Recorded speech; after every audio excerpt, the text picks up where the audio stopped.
Sorotovot, Rabotai, Shabbat Shalom.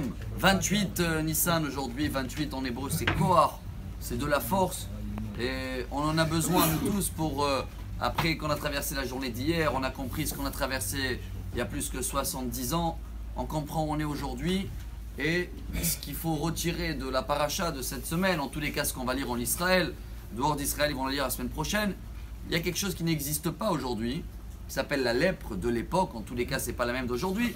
Comme vous le savez très bien, chacun qui parlait de la Shonara, ou plusieurs péchés qui sont dans la liste, mais la Gemara elle dit Ba'avon negaim, Ba'avon la Shonara negaim ba'im ala Adam. Sur tout ce qui est la lèpre, tout ce qui est la Shonara, la lèpre, qu'est-ce qu'elle fait? C'est ça le grand chidouche du Ben Ishraï.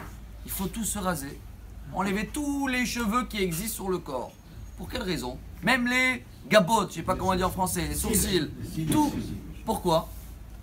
Le Ben Ishraï explique que pour découvrir à tout le monde que chaque poil, chaque racine de chaque cheveu, il est individuel. On a l'impression qu'on a beaucoup des cheveux que ceux-là qui sont devant, ah, c'est ceux-là qu'on les voit. Ceux-là qui sont derrière, on ne les voit pas. Un, il cache l'autre. Celui-là, il couvre un tel.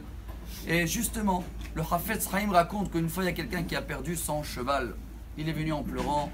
Monsieur le rabbin, je ne connais rien, ni le mat, j'ai perdu le cheval, j'ai plus de parnassa. Chafetz Chaim, il a dit, tu as raison.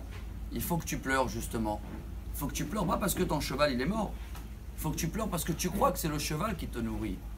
Tu crois qu'il manque des histoires, je ne sais pas si c'était le même, mais quelques mois plus tard, il a gagné le loto. On était tous le voir. Comment tu as fait de gagner à l'époque le loto il y a 100 ans en arrière?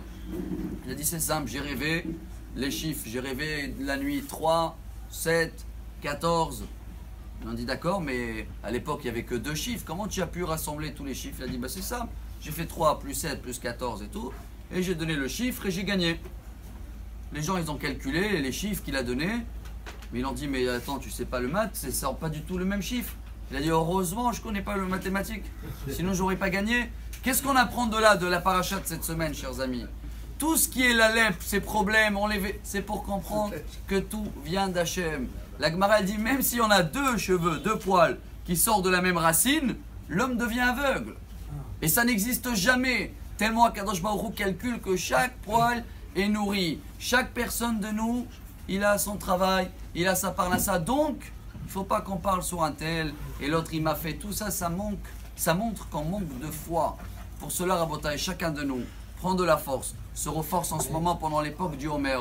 Comme on monte des niveaux, il faut qu'on fasse attention à tout ça. C'est une des raisons pourquoi les élèves de Rabbi Akiva sont décédés en ce moment. Il faut monter des niveaux, il faut comprendre que personne ne peut nous faire du mal, personne ne peut enlever de la parnassa. On parle de mal sur personne. Et dans ce cas-là, vous allez voir que Bezrat Hashem, très très vite, on va avoir tous la lumière et tous les plaies, ils vont plus exister. Bonne journée, Shabbat Shalom.